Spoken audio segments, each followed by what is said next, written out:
आज हम संदिग्ध अंक या अनिश्चित अंक के बारे में जानेंगे कि क्या होती है।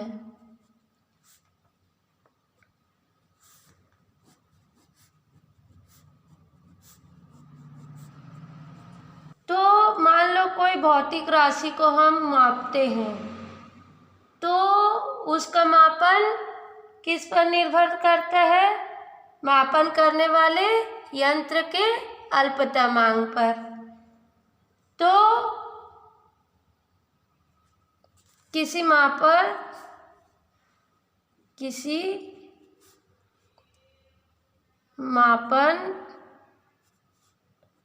मापन यंत्र द्वारा मापन की यथार्थता उसके अल्पतमांक पर निर्भर करती है। मान लो किसी स्केल का, मीटर स्केल का अल्पतमांक कितना होता है?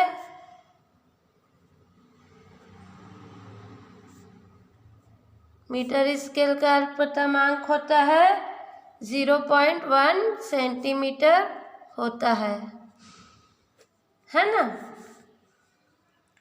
अब इसमें सिर्फ दशमलव के एक स्थान तक हम नाप सकते हैं और उससे अधिक हम नहीं नाप सकते। मान लो किसी वस्तु का लंबाई 1.6 सेंटीमीटर है, से अधिक है, से क्या है? अधिक है, और 1.7 सेंटीमीटर से कम है। तो हम क्या कर सकते हैं? वस्तु की यथार्थता को हम ठीक से नहीं ज्ञात कर सकते, है ना,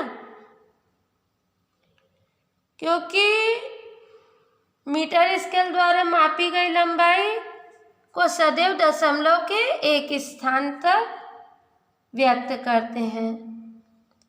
मीटर स्केल द्वारा नापी गई लंबाई को सदैव दशमलव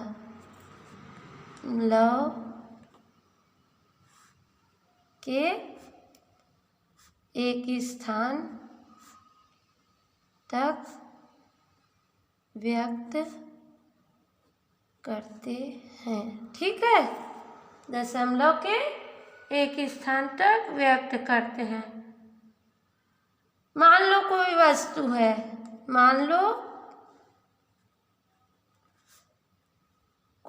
वस्तु है, जो कि क्या है?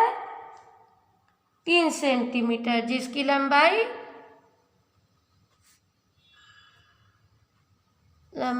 3 सेंटीमीटर है ना।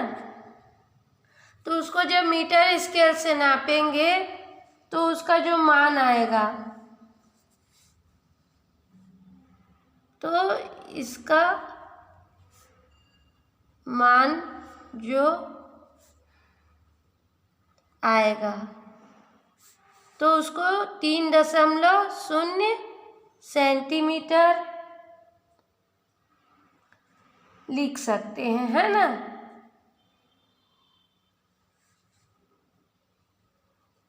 लिख सकते हैं, परंतु क्या है?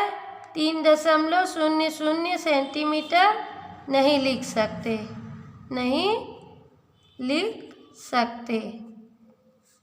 क्योंकि यह गणितीय दृष्टि से ठीक है, परंतु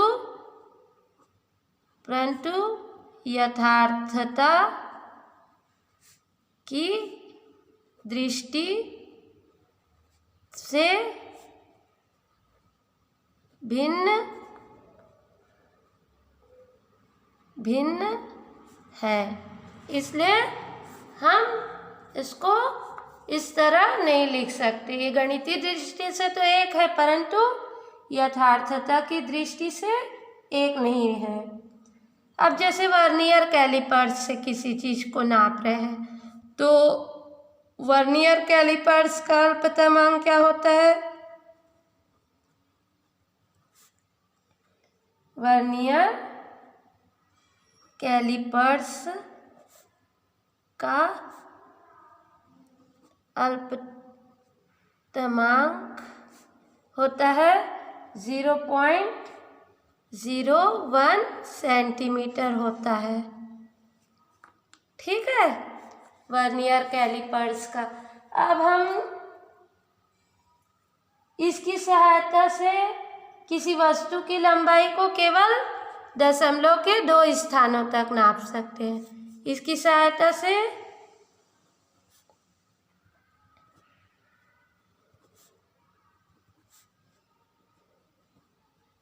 किसी वस्तु का मापन दशमलव के 2 स्थानों तक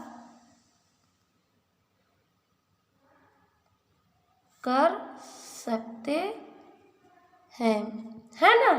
मतलब कोई भी वस्तु को नापेंगे तो उसके बाद दशमलव के बाद के 2 अंकों को ही लिखेंगे हम वर्नियर कैलिपर्स से नापने पर, और मीटर स्केल से नापेंगे तो दशमलव के 1 स्थान तक। इसी तरह अब हम स्क्रू गेज से नापेंगे, तो स्क्रू गेज का अल्पतमांक क्या है? का अल्पतमांक क्या है? 0.001, है ना, सेंटीमीटर। तो हम किसी वस्तु को जब स्क्रू गेज से नापेंगे तो उसको दशमलव के 3 स्थानों तक ही नाप सकते हैं, है ना। अब मान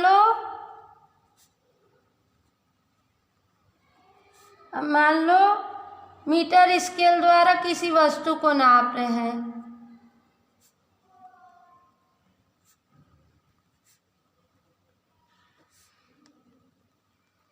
वस्तु को नापने पर वस्तु की लंबाई मान लो 1.8 सेंटीमीटर प्राप्त हुई, है ना, होती है।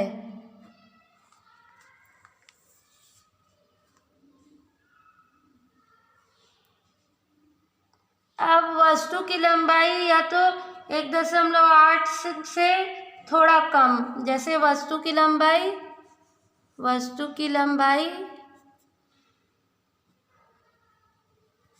मापने पर हमको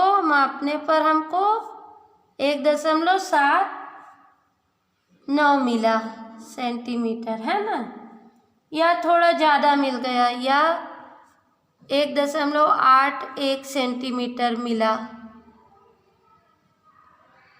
है ना। तो हम सार्थक अंकों की सहायता से इसको लिख सकते हैं।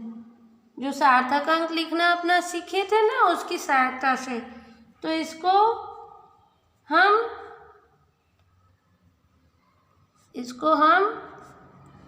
1.8 लिख सकते हैं सार्थक अंकों की सहायता से, है ना। 1.8 लिख सकते हैं हम सार्थक अंकों की सहायता से। तो जो यहाँ 8 आया, यहाँ जो 8 प्राप्त हुआ। इसे ही हम मतलब इसी प्रकार के जो अंक प्राप्त होंगे उसे ही हम संदिग्ध अंक या अनिश्चित अंक कहते हैं। ठीक है, संदिग्ध अंक या अनिश्चित अंक कहते हैं। अर्थात जब किसी माप को किसी मापन यंत्र की यथार्थता की सीमा के अंतर्गत लिखा जाता है, यथार्थता की सीमा के अंतर्गत लिखा जाता है। मतलब कोई वस्तु को हम नापते हैं तो जो यथार्थता की सीमा के अंतर्गत लिखा जाता है तो उस मापन के